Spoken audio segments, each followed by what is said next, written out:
Welcome to my chambers. Here's a pop quiz. What happens when you lie to the government? What happens when the government lies to us? Does it matter who's doing the lying? Here's why I ask that. Recently, the Obama administration negotiated a very controversial deal with the government of Iran. As a result of that deal, Iran got to purchase materials with which it could build nuclear devices. We lifted our embargo on Iran. We gave back to them their money that had been held in American banks. It amounted to tens of billions of dollars. And supposedly we received the right to inspect their nuclear facilities on a moment's notice. During the course of the negotiations of this deal, many critics said, are we really negotiating with the moderates in Iran, as the government says we are? The government says yes. Do we really have the right to inspect Iran nuclear facilities whenever we want and without any preconditions? The government says yes. Are we really doing this because we think Iran can come back into the society of Western civilized nations, or is Iran pulling a fast one on us? The government says Iran is not pulling a fast one on us. The deal became law.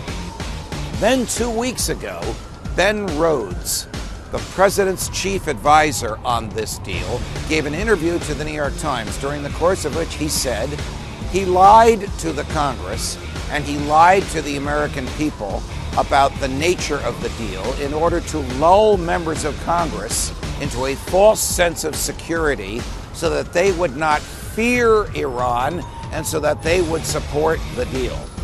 Now, I'm not arguing here about whether the deal is a good one or a bad one. I understand there are strong voices on both sides of it. But I am arguing here that something needs to be done about lying. Well, members of Congress were upset about this statement to the New York Times. Ha ha, I lied, I pulled one over on you. And they summoned Mr. Rhodes to testify before the House Governmental Reform and Oversight Committee. He didn't show up. Why didn't he show up?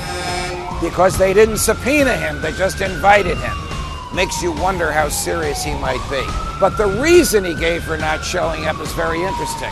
He says he has executive privilege, the right of the president and his advisors to refrain from testifying about matters that affect military, diplomatic, and sensitive national security secrets. Guess what? He has no privilege. He has no privilege because he gave it up when he discussed these matters to the New York Times. And apparently he's going to get away with it. So if Mr. Rhodes lied either to the New York Times or to the public, did the president lie as well? Does anybody care when the government lies to us and gets away with it, and at the same time punishes people by prosecuting them whom it thinks have lied to it? Do we work for the government, or does the government work for us? Welcome to my chambers. Fight the good fight.